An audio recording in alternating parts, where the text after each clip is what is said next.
Hey everyone, so last video for you for before we get back together for our face-to-face. So this is the video on Project 4, our STEM unit that you're going to be working or should have been working on. So I'm going to go over the project description. So all of your resources you'll find under Project 4, the last section here, this video, the project description and rubric, some resources for you, particularly these document resources will have all of the templates and so forth that you need to, and information you need to complete this project. So let's take a look at the project description. So you're planning and teaching a STEM unit. It needs to be a 1 to 3 lesson unit, and it can be done individually or in pairs. I think we did have a couple of pairs that we're going to team up.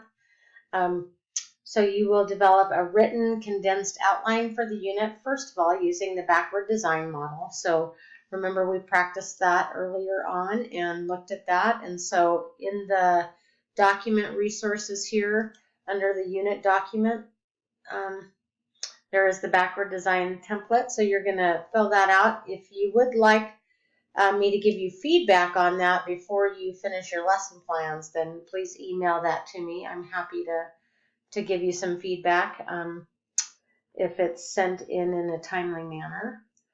The next thing that you'll do for this project is you will, for your unit, you will need to incorporate science, technology, engineering, and math, and literacy. So don't forget the literacy piece. So you're going to need to address the Common Core math and literacy standards, the NGSS standards, including both the science content and the engineering standards. So you will have to have all of those present in your lesson plans. The lesson plan template that you will be using is also linked here under the document resources, so please use that science lesson plan template when you're planning your lessons. And once you've done your backward design, that should inform most of those categories on the lesson plan.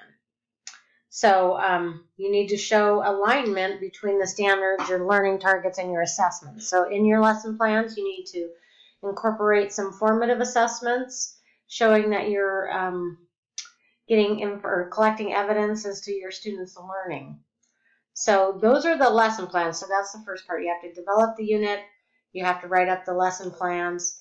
The second part is you're going to actually take one about 20-minute activity and present it to in class the last day of class. This will be part of your final. And I'm hoping that you'll choose part of the engineering activity that you incorporated, but something that's participatory where you're actually having the students engage in activity. Okay, so this should be designed to last approximately 20 minutes and should engage your classmates in actual engineering. So you'll want to make sure you have some way to gauge their understanding of the content. So having a formative or summative assessment, consider using one of the FACTs that we studied early on in the term, and one that will help you collect evidence that you'll need to use in your reflection, which is actually the third part of this project. So we've covered the requirements. You have the backward design unit template that will be submitted along with this project, along with your lesson plans. So you have that, the template, the 1 to 3 lesson plans using the EdTPA format that incorporates math, science, technology, engineering, and literacy. And you should have standards and learning targets for each of those content areas with the exception of technology. Your unit should address as many of the STEM attributes as possible. So remember, we looked at what were the STEM attributes. So in that document resources folder, there's also the matrix that shows or checklist of what STEM attributes to try to incorporate. Like we used those when we were evaluating the gingerbread activity, gingerbread man activity, and other STEM vignettes. So thinking about how can I make this connected to the community or pull in resources from the community? How can I make sure that students are engaging in math. So keeping in mind those things that you had to check off for those activities. And then the last part of this is, so you'll teach the 20-minute activity, you'll collect some evidence from your classmates, and then you'll write a reflection after you teach, describing your classmates' learning during your activity using the evidence from your assessment. So here are the submission and due dates. So you'll submit your unit plans on Moodle. Those are actually due July 31st. So those are your lesson plans along with your backward design template. So I'm actually going to add that in. So you will submit your backwards design template along with your unit plans.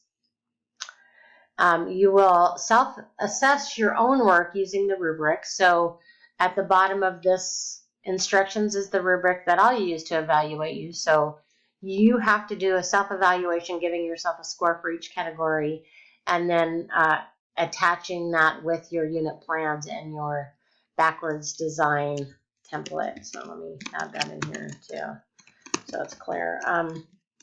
And then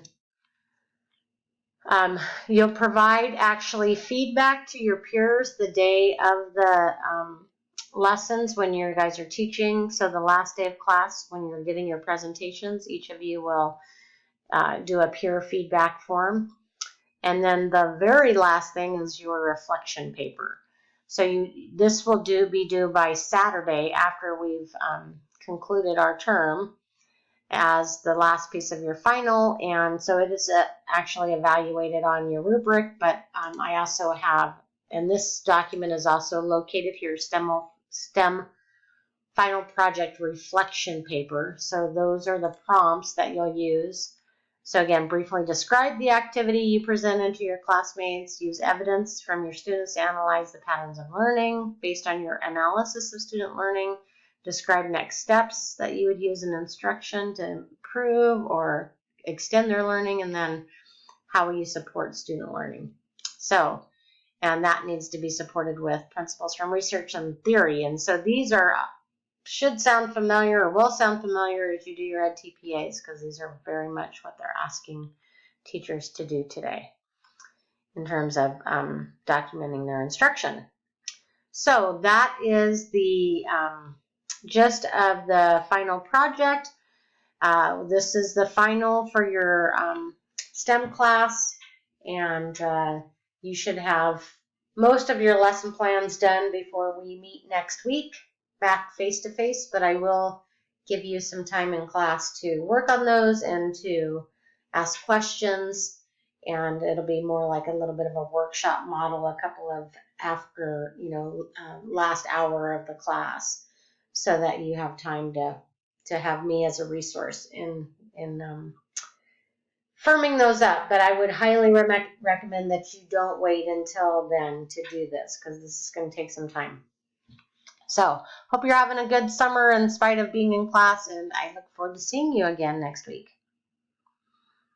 Toodles!